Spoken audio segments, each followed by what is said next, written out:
Folks, there are some moments in life that are simply so opportune that you have to do everything that it takes to make things happen, or you're wasting your time here on this planet Earth. This is one of those situations. We are Serbia, we are in a mint condition, and we're looking at Austria and Germany fighting it out, and then France fighting it out with France. There's a lot of chaos, and I think all of this is incredibly strong for us. I last episode said, hey, I'm pretty spooked, honestly. I look at this and I say, I obviously want the territories here that we claim, but I don't know whether we can do it. Austria-Hungary has many friends, and that of course includes as well actually the Romanovs, so our very own dynasty, after we invited them right here. Prince Kirill Romanov is a friend of the church, he is a friend of Russia because, well, he is their family, and with that it seems fairly risky to attack Austria. And I'm gonna be honest with you, we may have a good shot at just, Russia not coming in against us, but I don't really want to risk it. I think it is very scary. Now, you all might say, okay, that's a bit cowardly, because, well, take a look at this. You got Yugoslavia right here that you should be forming, and it comes in these borders.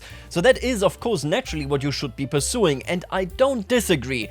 But I have bigger plans. I think Kirill Romanov has bigger plans, and I think, most importantly, Russia has bigger plans with us. See, I'm looking at this and I'm saying to myself, yes, of course, Yugoslavia is one of the big goals that the Serbs at the time also had, but there's more to this, I think. Yugoslavia stands for South Slavia, and when we take a look at the region, that includes the Bulgarians and so on. But most importantly, we are now a monarchy. We want to claim something much greater than just Serbia.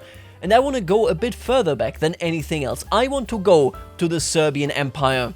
You see, the Serbian Empire is a peculiar oddity in the 13th or was it the 14th century that did exist, and that was quite interesting. It is an empire that spans down here all the way to Thessaly and even partially into Attica.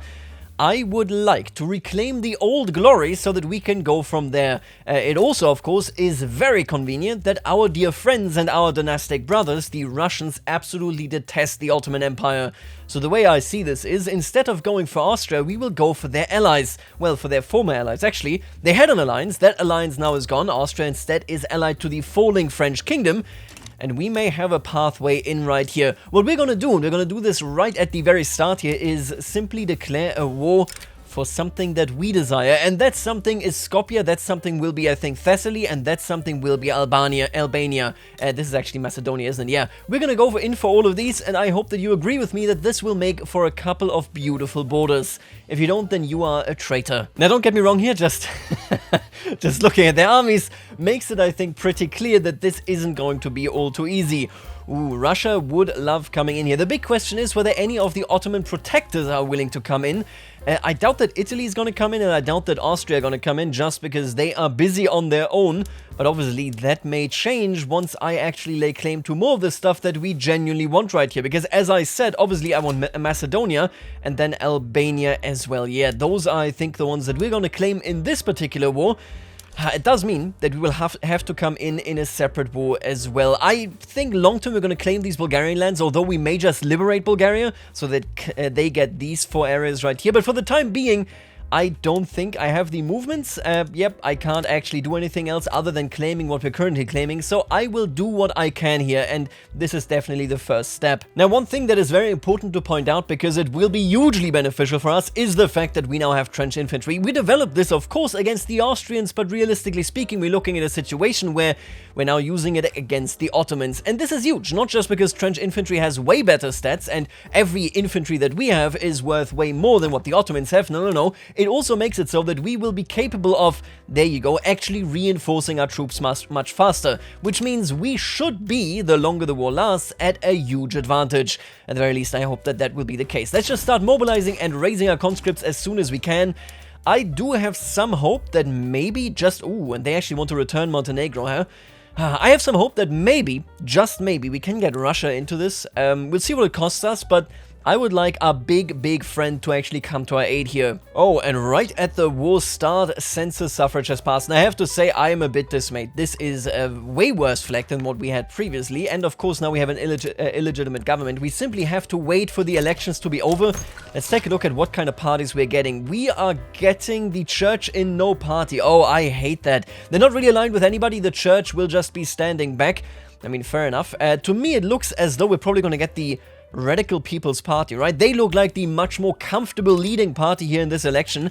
Is this actually correct? What are we looking at when it comes to the polls? The polls are saying, yep, indeed, 53% of the vote going to the Radical People's Party, which...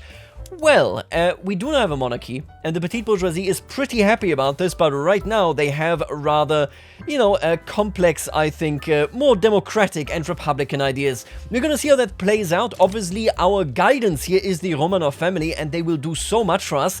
In fact, let me just double check this. Yeah, we may be Republicans, and we may be led by Republicans once this election is over, but in all earnest, giving ourselves to the Russian sphere is interesting, and I think very beneficial. I'm gonna say I'm gonna join your customs union, then making it so that even the petite bourgeoisie, if they are Republicans, will be a bit more cautious around this, because most of our, you know, benefits and the support of our struggle here will be coming from Russia. Yeah, I'm gonna promise them that and tie us very, very closely to the Russians for the time being. Oh, but this is interesting. You have to consider we are now in a time of national fervor and, most importantly, I think, national mythology. This can put a lot of our differences aside. We now have a noble house that protects us. This noble house reminds of our history in the Serbian Empire and makes it so that we might be looking towards, you know, this whole nihilism thing kind of calming down. I mean, communism already calmed down for sure. But there you go, Stepa Panitz is in a position where he says we must focus on the right of assembly. This definitely directly ties into everything going on in Serbia in the last decades. We have had so many people advocating for much more liberal reforms, and we might be able to remain a monarchy if we give the people exactly these reforms. I'm gonna say, I think he has a point. Yeah, plus 30% momentum. Look at that. That is a game changer. I think the big losers here are going to be the Free Trade Party. I mean, no doubt about it. They were basically in the ear of the king at the church the entire time, but now we got elections to basically suffocate the liberals, and it doesn't seem to be working, but yeah, that's just par for the course. Now, how are things going here in France? We are seeing the French Low Countries, the capital state of the Kingdom of France, being taken over by the communists. Well, I mean, they're not really communists right now, but I think they're going to be communists in due time. We may even see a revolution here. This is a hot time right here in France, and I mean it ought to be, right? Because we're looking at a situation where they are now joining the war against the NGF in the name of Austria.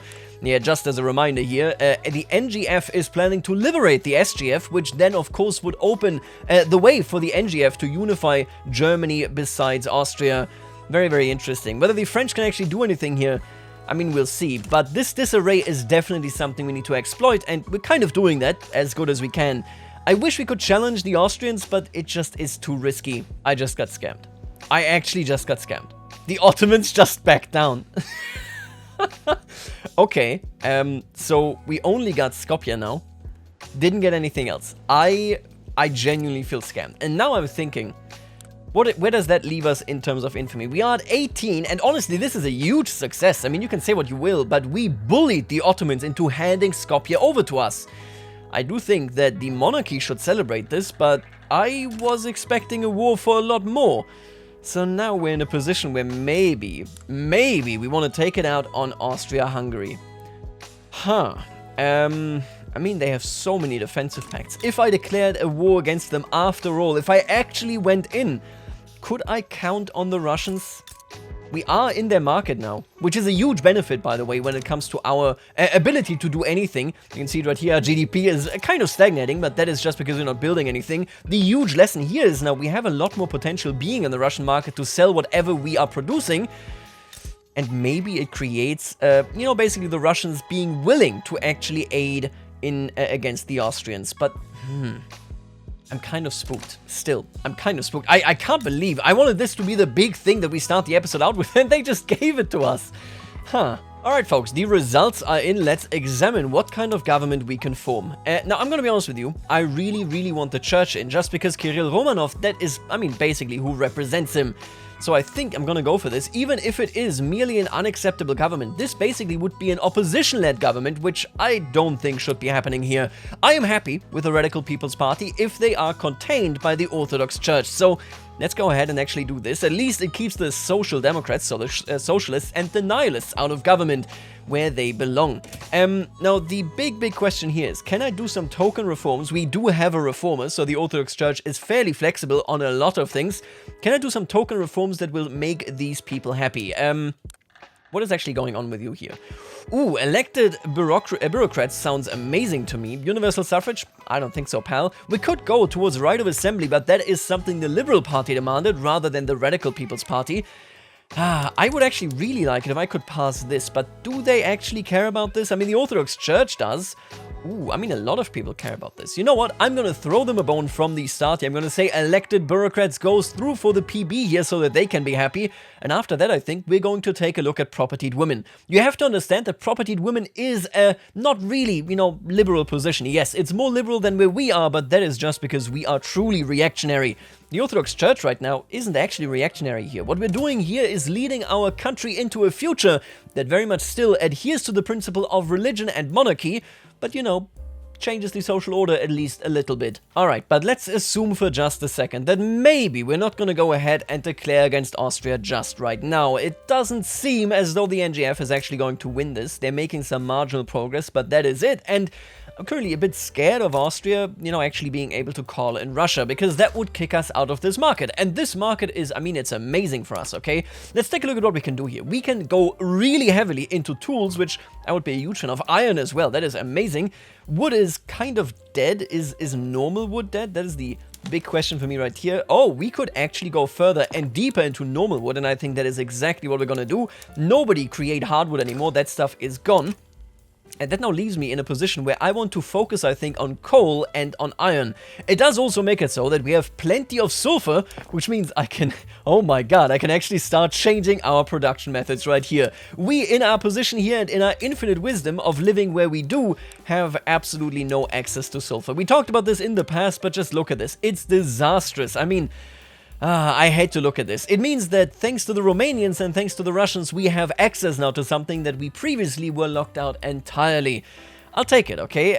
We're obviously going to go in against the Ottomans long term. The Austrians right here, I'm not so sure. I really want that land, but if the Russians don't want me to have it, then what am I supposed to do? And man, I gotta tell ya, the question in this world, in the last world, we had the huge dissonance, I think, because between liberalism, fascism, and of course communism displayed everywhere. That was our Italy playthrough. Here, it's not quite the same. We now have the USA, of course, as the United Syndicates of America, and they have become a cooperative ownership state. It's crazy. These people are out of their minds.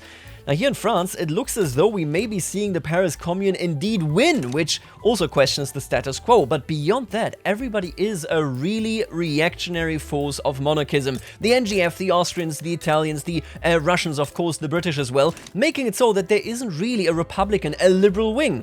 But look at that, we have a Spanish military revolt under Chancellor Francesc P. I. Maragall, and I like that a lot. Don't get me wrong, I hate it. These are radicals, these are nihilists, it's the same vermin that we have in our own country, but it looks as though they are going to dethrone none other than Queen Isabel de Bourbon, making it so that liberalism might finally be making its very first appearance. They do have elections and so on, and we kind of are liberal as well, but definitely not in a Republican sense. I don't know when the last time was that I saw something that disgusted me this much. This technically is connected to the market. It's not right now, but they are building a port, and it makes a lot of sense because, yeah, technically there's a coastline here.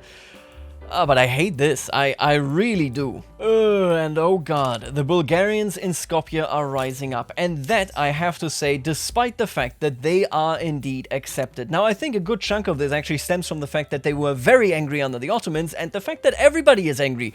Yeah, I'm sorry to say this, but everybody here hates the state of affairs. It's a really interesting thing to think about, because we are more expansionist, more stable, and we are more dedicated to the Serbian cause than ever, and yet we are also unhappier than ever. I think a good chunk of this can probably be, traced back right here to the expected standard of living. Although honestly, looking at this, we are not actually that much at risk here. But at the same time, it's nothing here that I think is out of the ordinary. This is the very first secession that we have ever had. We do accept the Bulgarians, and it clearly just shows something is still cooking. This whole nihilism trend, the republicanism trend, the communist trend, it's not done with our nation yet, I think. Listen, man, it is tough to be them. This is going to be a bloody engagement, but King Frederick von Wettin, goddamn, a German, huh? Is, well, actually, technically an Englishman, interesting, is not going to come out of this alive. I'm sorry, they're already in default, they're already defeated. it's over for you, pal. Alright, and now that we do have elected bureaucrats, which is actually very nice for us, we're gonna immediately move on, I think, and just say, you know what, I would like to pass propertied women. This is going to make a ton of people happy. The only actual unhappy people here are the landowners, and I mean, they are almost marginalized. And if we can keep it going, they will actually be marginalized fairly soon, which really just cements this idea that we are basically an enlightened monarchy that is still driven by the values of its religion and its monarch, but very much rejects the old values of the land-owning class. I am, admittedly, also hoping that, yep, we're gonna see a whole bunch of loyalists coming here. Please, I need to stop this, okay? We need to stop this disaster. And man, this is the decade of unrest, and yet it seems as though we're not really going to get anything out of it. Look at this. The French Commune is now under pressure. The Russians have declared a cut down to size play because, well, yeah, they are a pariah indeed. At the same time, the Germans and the Austrians may come in here as well because obviously they hate the French. But the Austrians have a rebellion. A religious revolt is now taking its stance against Austria-Hungary. They're being led by Kaiser Karl Ludwig von Bayern, which is the dynasty of the SGF. That is going to be exceedingly interestingly, and again, I have to say, I don't think I can actually make a lot out of this because, well, the old Austria is still allied to Russia and co., and I don't really want to get involved in this. If the religious revolt were to win here, maybe something happens in our favor because they don't really have any friends, but I don't really see them winning. We're gonna sit this one out and we're gonna see whether, you know, an opportune moment actually arises. And I'm gonna use this moment straight up to just switch into compulsory primary schooling. We are looking at a situation where much of our workforce is highly educated because, well, that is what is needed if the rest of the market, the Russians, are very lowly educated. We have a niche for our economy cut out for ourselves here, and this stands very much, you know, or rather it is very much in line with everything that the church has been doing. It really does seem, and I know that many of you will be disappointed by this, but it seems that for the time being, the church has gotten exactly what it wanted. Yes, it's an unacceptable government, and yes, we still have plenty of radicals, but I'm gonna be straightforward with you here. The church has preserved itself. With a lot of difficulty, don't get me wrong here, the church seems to be in a position where it is throwing itself into a new chapter, into a new direction. And this direction is indeed an enlightened monarchy right here, hopefully very soon in possession of even more land that maybe we shouldn't have because it contains a lot of very angry people. Our government is in a bit of a weaker position here. Can I do something with the church? Yes, I can actually. I'm going to heave the industrialists back into government because apparently that is all we care for. As long as the church is in government, everything is fine. Now, both of these people are reformers, which is huge because both of them now endorse compulsory primary schooling. So I'm just going to keep passing this. We are in a relatively stable, I think, government position, although it doesn't seem that way. Yes, a lot of radicals, although that number is technically going down bit by bit whenever we pass a law. But we're looking at a situation where these unstable governments are always pursuing the same goals. Very nice. Alright, and right here now we have, I think, an important moment. Before we do anything else, let me just check, when are you? In just 4 months. I think we're going to wage another war against the Ottomans, and after that, we will genuinely and in earnest turn against the Austrians. The reason for this is now that this is a new regime. I would say this is almost a coup. The SGF's dynasty has now taken over Austria, making it so that their old alliance network is entirely gone, as that was made, of course, with the old Habsburg dynasty. I think we might be able to get Russia to join us here in this war, maybe even Italy. Most importantly, though, Austria stands alone. Let's see what we can make of this after we, just make the Ottomans evaporate. Oh, and Austria and Russia declared rivalries. That is exactly what I'm talking about. Austria is now ripe for the taking.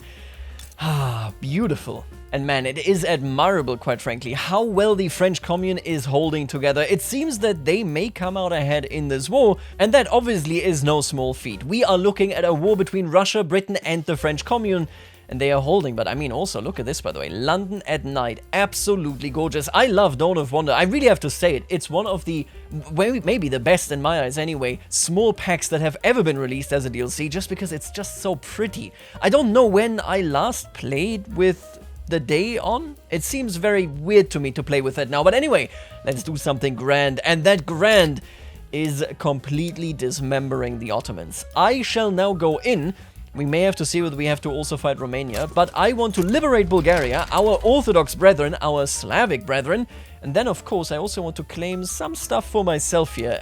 You know what, don't mind if I do. And Russia is more than willing to come in if I promise them an obligation. I wish I could go on and actually give them something more meaningful, like liberating a different country, for example, but yeah, they just don't care, and I wouldn't even have the points. I will gladly owe you an obligation. This is the biggest war because it will give me so many more citizens, and most importantly, the Ottomans after this will genuinely be over. And oh god, now I'm scared. Are they just gonna give in again? Is it just gonna be a repeat? Then that obligation would not be worth it. And look at the conga line right here. The Russians are coming home to their very own front line, as of course it should be. Let's take care of this. Whew, they did not back down. They won Skopje and Montenegro, so let's not lose this. But let me tell you one thing. I don't think we can lose this. This should be an open and shut case. I love, by the way, that we genuinely bullied Romania into not intervening here. Technically, they do have a defensive pact with the Ottomans, but every time we call the Russians in, the Romanians just go, you know what? I didn't bargain for this, okay? I'm not gonna get involved here. I really like that. On a related note, by the way, having siege artillery is nasty. I mean, just look at this. We are completely destroying them here, and with really, really big speed. I mean, Jesus Christ, yeah. They are getting routed like nothing else. Let's take a look here. Siege artillery is present. Siege artillery, yeah. This is pretty disgusting, but that's where we need to be if we want to beat the Austrians. I do love this, by the way. First of all, we are pretty close to going bankrupt. Don't worry about it too much. But every time we actually mobilize our armies, we become a major power because we're just mobilizing that much. It's funny to see, but sadly, it's fleeting because obviously we can't actually maintain that. Alright, and it appears, since we have been using conscription as much as we have, that I've encountered some kind of weird bug where people are conscripted into... I mean, honestly, this is very scary. This army didn't exist. It founded itself and is now making me pay it money because it's conscripting more troops. Don't worry too much. I'm not really too, peeved by the default here. It doesn't really matter. I think this is perfectly fine. We are a relatively poor country and we're going all out. I'm not going to min-max around that. It doesn't really matter. Where are you coming from? I think we have too many conscripts. I need to break this down somehow. I don't think we're meant to have this. What the hell? I think we have too many conscription centers, okay? If I can reduce these to ashes, I really would like to, but it doesn't appear that I can, so... we shall see what we do here, okay? Okay, now according to this law, we can actually mobilize up to 130 battalions, and... we were underneath that. I have shrunk it down now significantly because we just don't need that many. With our tech advantage, we're good. But yeah, it just spawns in these empty armies. So like, I need to micromanage that a little bit. We are completely sustainable even at wartime, as long as I don't have these completely odd numbers of troops. It's fine, okay? Oh dang, and look at that. It looks as though the French commune pieced out the cut down to size thing, but now Germany is coming in to liberate Brittany and Tahiti. I wish they had also claimed Alsace-Lorraine, but hey, okay, clearly they are showing the French a good time. Alright, and now we here come to the interesting part, because we have actually won. It is over. The war is all done. Bulgaria is free and the Serbian Empire has risen more than ever. But I need you to take note of this. During this time period, the armed forces have been infiltrated. The intelligentsia has been infiltrated, and indeed even the rural folk now have somebody that advocates for something that is very much not our monarchy. I'm gonna go ahead just because I like this in storytelling. Honestly, maybe I like it a bit too much, okay? I will have to consider this for future playthroughs, but I'm gonna go ahead and declare bankruptcy. We can, you can see it here, very clearly recover from where we are. But this was a deeply, deeply costly war, and it's very typical of Balkan monarchies, I'm specifically looking at you here, Greece, of entering wars that are far too costly, bankrupt the state, and then lead to that being overwhelmed and overthrown. I'm gonna declare this bankruptcy, and that should set us up, at the very least, for a very, very interesting angle when it comes to where we go on a political level. You can see I have reacted to this pressure right here that we are under. They want total separation. Obviously, I can't accept that. We need a national guard. We need people that protect the monarchy, that protect the church together. Should they actually go with total separation? Should they actually force my hand into this? Who the hell knows where we are headed as a country? And I like that story beat. Now, let's take a look at this. We got Bulgaria. They're doing fine. We could go for an alliance here, but I don't really see you in that way, my dear friend. I would much rather like to see you as my protectorate. 22 is not too much at all. Once our truce is gone, I think we're just going to make Bulgaria into protectorate. That is exactly where they ought to be, right? Let me take a look at Austria. Oh, I love to see that. I hate that the Germans now suddenly love you, but look at the rivalries right here.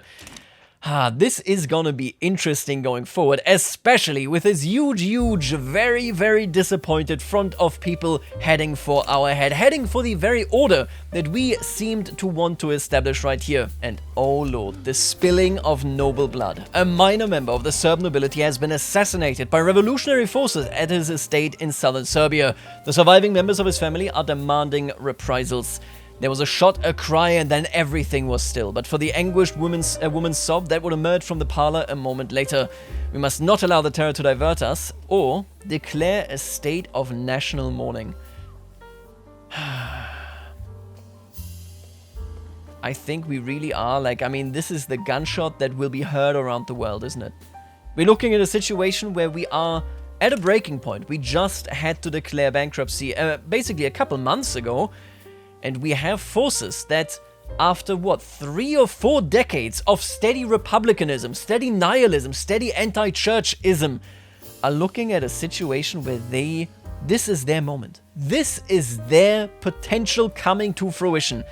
And I am not sure that the establishment can hold itself. Listen, let me tell you, maybe we could go and actually say, all right, well, the way it seems, the way it looks, we're looking at a situation where we could fight out this civil war. But what does the church want? What does he want? Do they actually have the backing of the people? I can make everything happen with the Russian support. Let me just be straight with you here. But this is essentially the entire country against us. Our back is to the wall. We have, in a country of 8 million, we have 5,000 supporters. So the way I will interpret this right here, and I will take my liberties here to a degree, I think. This is a coup. We have had elections, and our monarch here has basically fought back time and time again against who should have governed maybe the entire time. He has fought time and time again against the Liberal Party. And I think we are now actually giving in. I think we have to accept that what we're doing right here is no longer sustainable and that we will have to move towards a total separation. What actually comes from this, whether this goes against the church, in full, or whether this is just a temporary movement, I don't know. But this is a palace coup. Our parliament is essentially now governing against Prince Kirill Romanov, declaring that his rule is no more righteous than their particular rule here. Let's see where that leaves us. Oh God. Oh God. We have the Liberal Party with 30%, the Radical People's Party with 25%, the Communist Party with 15%, and the Social Democratic Party with 9%. Yeah, the palace coup has happened in an attempt to keep something worse at bay, but that something worse is now roaring. I mean, look at this. The particularly effective agitation that Janko Atsilic has been carrying out in northern Serbia has raised questions about the ultimate goal of the Communist Party in this election cycle. It is the foremost task of the Communist Party to advance the working class to the revolutionary struggle for power. In determining its line of tactics, it must take into account the concrete internal and external situation, the correlation of class forces, the degree of stability and strength of the bourgeoisie, the degree of preparedness of the proletariat, the position taken up by the various intermediary strata, etc. in its country. The party determines slogans and methods of struggle in accordance with these circumstances, with a view of organizing and mobilizing the masses on the broadest possible scale and on the highest possible level of the struggle. Yeah, our Communist Party is not happy with just total separation or any of this.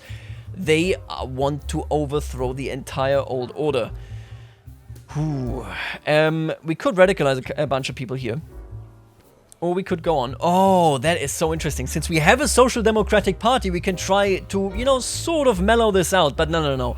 I will say, the incredibly well-led, look at that, Communist Party. They are led by a major general, for God's sake. They just won against the Ottomans.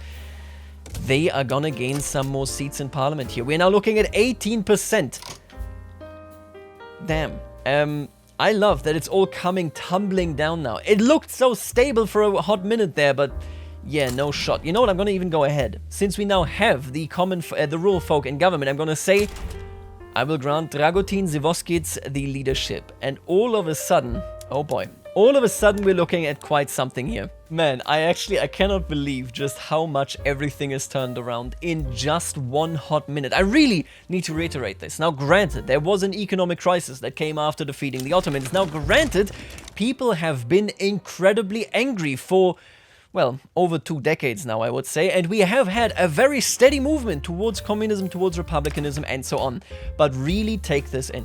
This was the most hotly contested election ever. And it's fought between Republicans, communists, reformists, which are industrialists, and of course, Social Democrats. This was a hell of a, political fight. And we come out the other end, yeah, seemingly led by the communists. Kirill Romanov here has failed to stabilize our empire, and I think we're all going to be paying the price. I'm going to push through this government right here. Let's take a look at this. They are in favor of state atheism, which we currently cannot pass because we do have religious schools and so on.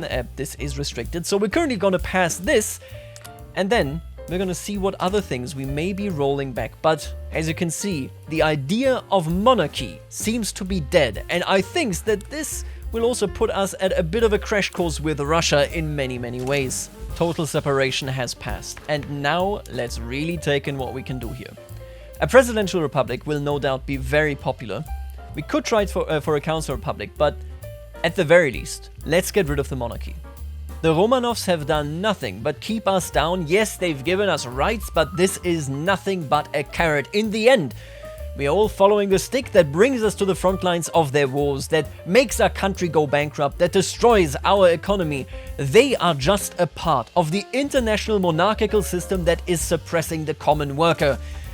We get rid of them first with an alliance here, and maybe then we show the petite bourgeoisie that they are also not welcome. Right now, we are fighting the royalists together, but in the future, well, you are all simply scum. And folks, take a look at this. A rebellion is brewing. This is a time of chaos and a time of disarray. One thing is very clear. First of all, hello, anarchism. One thing is very clear. The step to presidential republic that we're currently trying to do is only the first step. And if reactionary and conservative forces indeed were to rebel in Bosnia, that is the only place where they actually have, the power. I mean, ultimately, right now, the landowners and the Orthodox Church are very powerless. But should they rebel, it would spell the end for them for good, and maybe even faster. Because as you can see, again, they really can only claim Bosnia, and that won't be enough to get things done. At least I would say it isn't. Bosnia is rebelling, the last stronghold of the reactionary and of course the conservative forces is now rising up. This is it. This will spell the end of their existence here in Serbia. Now, the big question is whether they can sway anybody to come to their aid. Let's take a look at them real quick.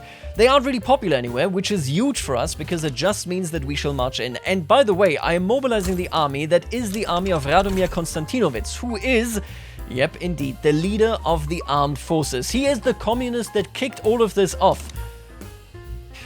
The Serbia of tomorrow will be a very different Serbia than the Serbia of today. I can tell you that much. But I think I will end it right here. The civil war and its conclusion is of course pretty much foregone, but tomorrow we are going to usher into a new era. An era that I thought was kind of lost when we pivoted towards social democracy and so on. But communism came back with a vengeance, which shouldn't be too surprising considering the fact that the United Syndicates of America indeed are now a force to be reckoned with on the global market. Maybe that was one of the inspiring, hopeful things for our nation as well. Folks, for the time being, I will see you later, alligator.